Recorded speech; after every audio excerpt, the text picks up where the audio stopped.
Assalamualaikum warahmatullahi wabarakatuh. Perkenalkan, saya Intan Aprilia Cia Fajri dengan NIM 1232905. Di sini akan mempresentasikan hasil tugas saya uh, dengan mata kuliah Dinamika Atmosfer Menengah dan Atas dengan fokus pada sirkulasi Brewer-Dobson yang berperan penting dalam distribusi ozon di atmosfer.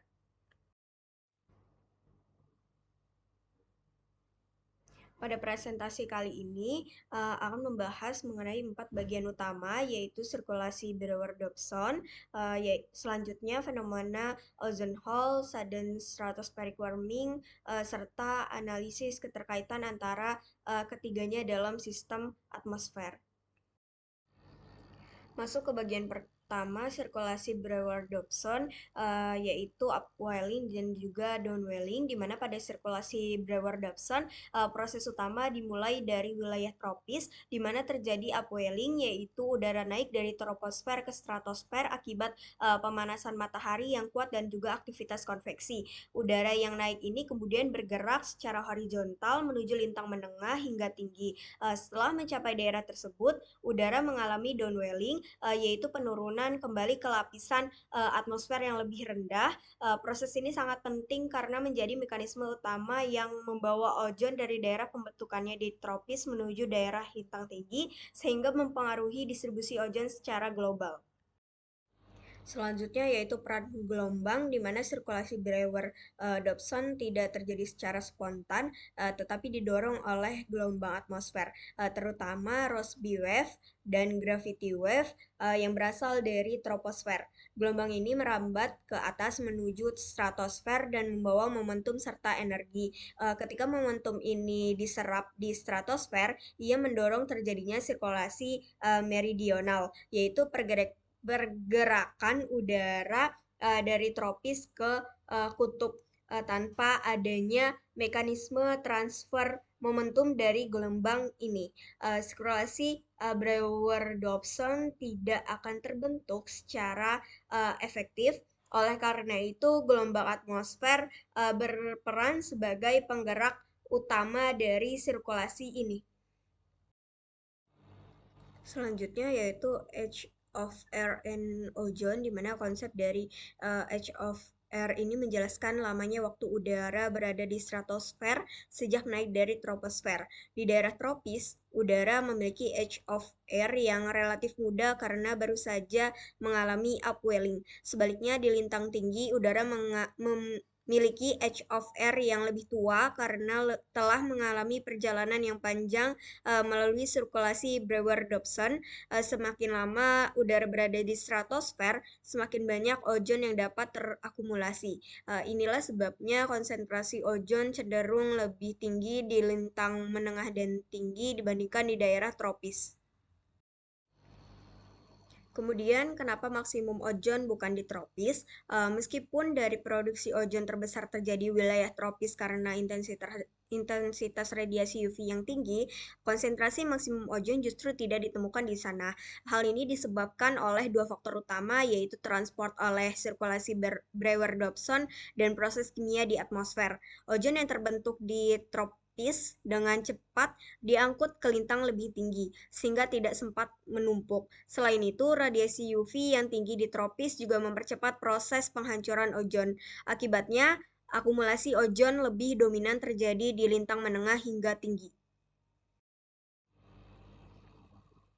Memasuki dari peran temperatur dan polar stratospheric clouds, di wilayah Antartika, terutama saat musim dingin, suhu stratosfer dapat turun hingga di bawah minus 78 derajat Celcius. Kondisi ini memungkinkan terbentuknya polar stratospheric clouds atau PSC, di mana PSC ini berperan penting dalam reaksi kimia yang merusak ozon, karena permukaannya menjadi tempat berlangsungnya reaksi yang mengubah senyawa klorin tidak aktif menjadi bentuk aktif.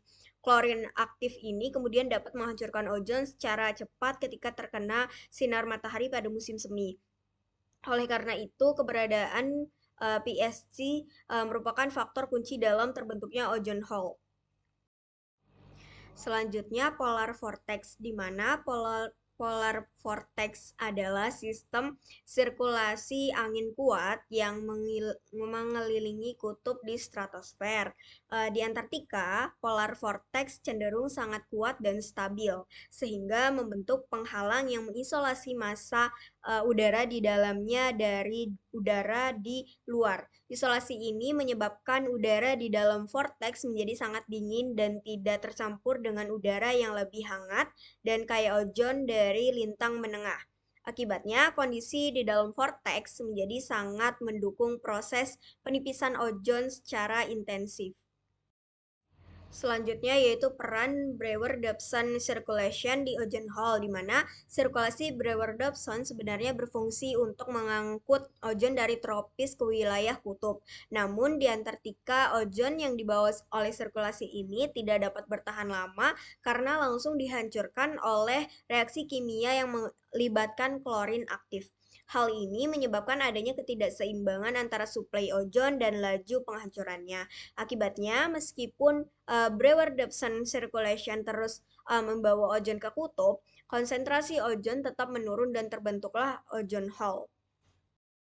Selanjutnya yaitu interaksi dinamika dan juga kimia, di mana ozone hole tidak hanya disebabkan oleh satu faktor, tetapi merupakan hasil interaksi antara dinamika atmosfer dan proses kimia secara dinamika. Suhu yang sangat dingin dan keberadaan polar vortex menciptakan kondisi yang stabil dan terisolasi. Secara kimia, keberadaan PSG memungkinkan aktivitas klorin dari CFC. Kombinasi kedua faktor ini menghasilkan reaksi berantai yang sangat efektif dalam menghancurkan ozon. Oleh karena itu, ozone hole merupakan contoh nyata bagaimana dinamika dan kimia atmosfer saling berinteraksi. Masuk ke peran Rossby wave, yaitu sudden stratospheric warming atau SW, di mana terjadi akibat pengaruh gelombang Rossby yang berasal dari troposfer. Gelombang ini merambat ke atas menuju stratosfer dan membawa energi serta momentum. Ketika mencapai stratosfer, gelombang ini dapat mengganggu keseimbangan sirkulasi dan melemahkan polar vortex. Proses ini menyebabkan perubahan besar dalam dinamika atmosfer yang menjadi pemicu utama terjadinya SSW. Selanjutnya yaitu perubahan angin dan suhu, di mana selama kejadian sudden stratospheric warming atau SSW terjadi perubahan drastis pada kondisi atmosfer di stratosfer. Angin zonal baratan yang biasanya kuat dapat melemah bahkan berbalik arah menjadi timuran. Selain itu, suhu di stratosfer meningkat secara signifikan dalam waktu singkat, bahkan bisa mencapai kenaikan puluhan derajat Celcius. Perubahan ini terjadi dalam beberapa hari saja, sehingga disebut sebagai sudden warming atau pemanasan secara mendadak. Lalu bagaimana dampak ke Brewer-Dobson circulation dan juga ozon, di mana sudden stratospheric warming atau SW ini juga mempengaruhi sirkulasi Brewer-Dobson. Dalam beberapa kasus, SSW dapat memperkuat sirkulasi ini secara sementara, sehingga meningkatkan transport ozon ke lintang tinggi. Selain itu, melemahnya polar vortex memungkinkan terjadinya pencampuran udara antara lintang menengah dan kutub. Akibatnya, distribusi ozon menjadi tidak stabil dan dapat terjadi peningkatan ozon sementara di wilayah kutub. Lalu variasi dari Brewer-Dobson circulation dan juga ozone hole, di mana kekuatan dari sirkulasi Brewer-Dobson sangat mempengaruhi distribusi ozon di atmosfer. Jika Brewer-Dobson circulation menguat, maka transport ozon ke kutub meningkat. Namun hal ini tidak selalu berarti ozon akan bertambah, karena jika suhu tetap sangat dingin dan PSG masih terbentuk, ozon tetap dapat dihancurkan dengan cepat. Oleh karena itu, distribusi ozon merupakan hasil keseimbangan antara proses transport oleh Brewer-Dobson circulation dan proses destruksi kimia di atmosfer. Lalu memasuki dari sudden stratospheric warming atau SSW dan juga distribusi ozon di mana ketika terjadi SSW, polar vortex melemah sehingga memungkinkan udara dari lintang menengah yang kaya ozon masuk ke wilayah kutub. Proses pencampuran ini menyebabkan peningkatan konsentrasi ozon secara sementara. Namun peningkatan ini biasanya tidak berlangsung lama karena kondisi atmosfer dapat kembali stabil dan proses kimia perusakan ozon tetap akan berlangsung. Lalu bagaimana dampak ke cuaca ekstrim, di mana perubahan yang terjadi di stratosfer akibat fenomena seperti SSW dapat merambat ke troposfer melalui proses coupling. Di mana salah satu dampaknya adalah terganggunya jet stream yang menjadi lebih berliku atau tidak stabil. Di mana pola ini memungkinkan udara dingin dari kutub bergerak ke lintang menengah sehingga memicu fenomena seperti cold outbreak dan gelombang dingin. Akibatnya wilayah lintang menengah dapat mengalami cuaca ekstrim yang tidak biasa. Berikut ini merupakan beberapa referensi yang saya gunakan. Sekian presentasi dari saya, kurang lebihnya mohon dimaafkan. Wassalamualaikum warahmatullahi wabarakatuh.